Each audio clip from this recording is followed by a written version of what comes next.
Nation. It's David Downs, senior editor at Leafly, with some breaking news about rescheduling for you and why you should care.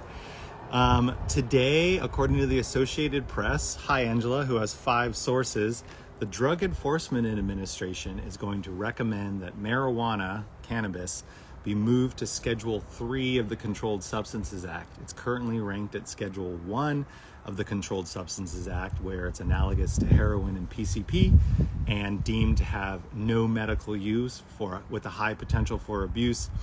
But now it seems like cannabis is on its way to being rescheduled down to Schedule 3, along substances like codeine and with Tylenol, or I think testosterone, or even ketamine. And that's a big effing deal, in the words of President Biden.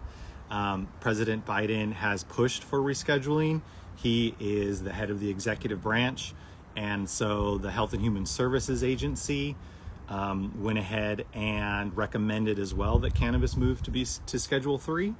And then asked the DEA for what they said. So we'd all been waiting to hear what the DEA was going to say about scheduling. And today they have also concurred that for the first time since 1971, the federal government is interested in ending cannabis's designation as Schedule 1, where it's equivalent to like heroin and PCP. First reported by Associated Press, shared by Marijuana Moment.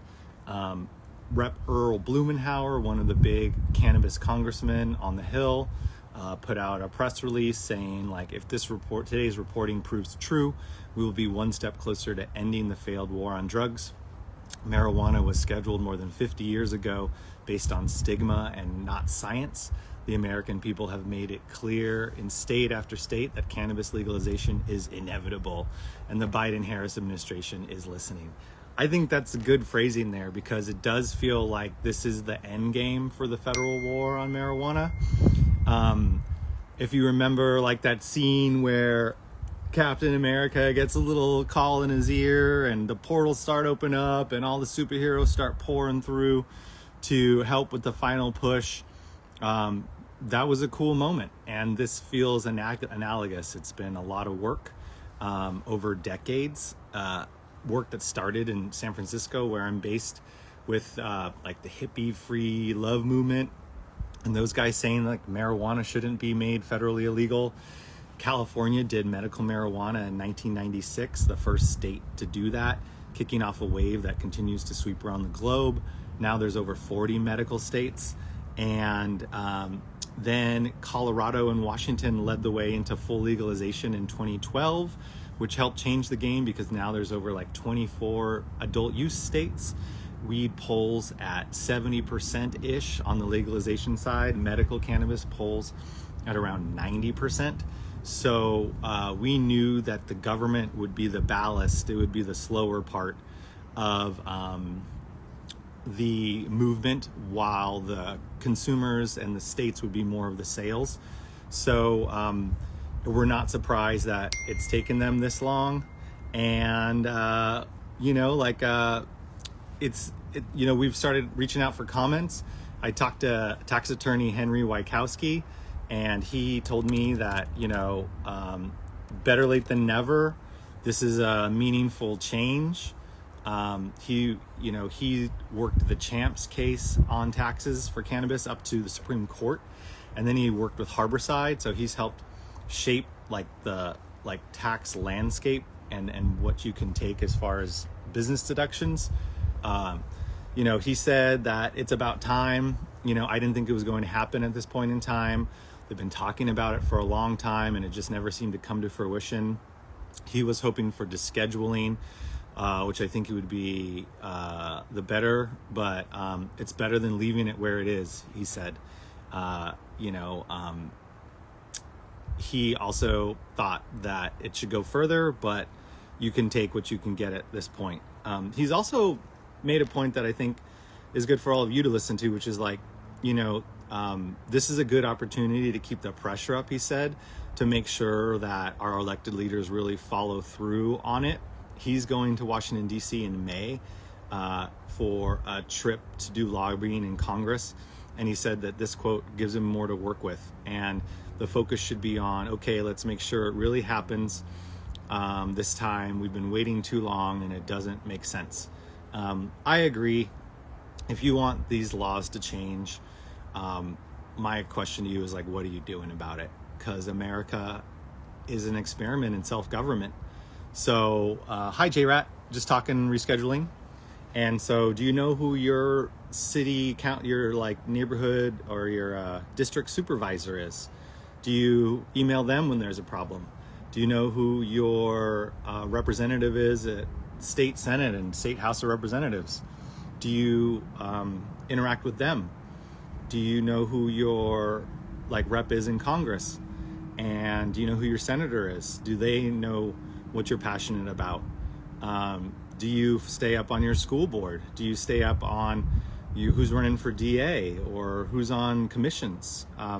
All this stuff doesn't just happen, in a vacuum. It happens by the people that show up. So if you care about the outcomes, then you should care about showing up, or you can't really complain when choices are made in your absence. JRAT420 says, not sure it's going to change much. Respectfully, sir, I think a lot of people are still in their trauma boxes from drug prohibition. They're still beaten down. One immediate big change is the ending of IRS tax section 280E, which applies to cannabis businesses. Section 280E was written in the 80s. It disallows ordinary and necessary business deductions for businesses engaged in selling Schedule 1 or 2 drugs. Congress made it during a tough on crime era to punish like a Midwest Coke dealer who was trying to write off his phone and stuff. But now state licensed Cs all across the country pay tax rates that are 80% high, 80%, like functionally, compared to 20% or lower for a normal business to participate in the legal economy. So when cannabis goes to Schedule 3, because it does have to go through a round of office and management and budget, and then public comment, where again you can weigh in. 280 sucks, Ridgeline Farms, and I need you to start preparing a business plan that has 280E going away. You need to start wargaming a post 280E world and how you want to put that money to use. Get on the phone with your tax attorney. Costs us farmers so much just to have a bank account, 1,000%. 280E has been a nightmare. Henry Wykowski, who's a former federal official who joined forces with the cannabis industry to make sure they didn't get killed by the taxes, said it was a, quote, an unfair burden on the whole license industry. He said it was a terrible, unfair burden on people who are trying to comply with the law, it favored people in the illicit market who didn't want to pay taxes, get regulated, get licensed, get tested, or anything.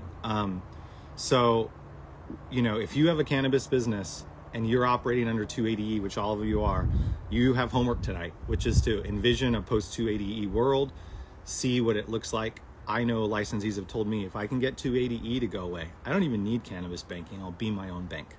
And I just got off the phone with the best cannabis tax attorney in the world ever, who's saying if and when this DEA move to reschedule happens to 3, 280E is no more. So that might change how you spend money this year, how you pay taxes this year, because you might be able to carry something over or hold off on paying something until the climate is radically different. So that's just one way, JRAT, that it's going to change much.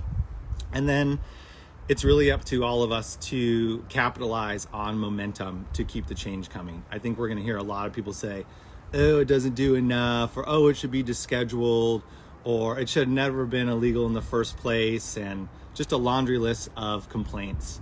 And those old things can be right, but they're just wind. They're just words coming out of your mouth. What are you doing? Are you sending an email? Are you showing up at a Brownie Mary meeting or a California Normal meeting? California Normal's got May lobbying days coming up in Sacramento. Regulation has been Prohibition 2.0. We have seen that when you act locally in concert, in association with your peers, big things can change. So I implore you to see the hope that's coming at dawn, see, the white wizard on the hill with the riders. Like, the cavalry is coming if you want it to. The drug war is over if you want it to, but it doesn't require just more chatting and passiveness. Devin Alexander the Great, thanks for joining us. We're talking about cannabis moving to Schedule 3 and how that'll impact things, whether it is research that will be allowed, whether ordinary and necessary business taxes will be able to be deducted, how it'll be a tailwind to further reforms, and how this is the time for everybody to click in and get going, because we're here at the end game for cannabis prohibition. We have one more big battle to fight, and that is to push things over on Capitol Hill. Rescheduling to 3 is just another step. That's just when like Ant-Man just like socks that big old flying dragon right in the face. But this is not happening to us, it's happening with us. And so I encourage you to go over to Leafly, read the rescheduling story. We'll keep adding it, and there's more information about where legalization is at in America. We'll have more places for you to tap in with your lobbying groups, and I encourage you to take the win, take the W when you got it. The DEA is saying that weed shouldn't be Schedule 1. 50 plus years, 80 years of disastrous drug war was proven wrong. Millions of lives had their life course altered for something that was wrong, and people who consumed it and supported it were right, and history has proven them out. The arc of the moral universe is bending toward justice, and if you need like some reason to find hope, I hope that this gives you one. Thanks so much for watching. Stay tuned for more updates from the breaking news around rescheduling cannabis to 3, and read more on it at Leafly. Download the app, turn on notifications. We'll try to keep you clued in to what you need to know as a cannabis lover and supporter here in the US and beyond. Thank you, Hashanista. Thanks, J-Rat. Thanks everybody for watching along. Get at me if you have any more questions, and we'll do our best to answer them. Stay tuned. Bye.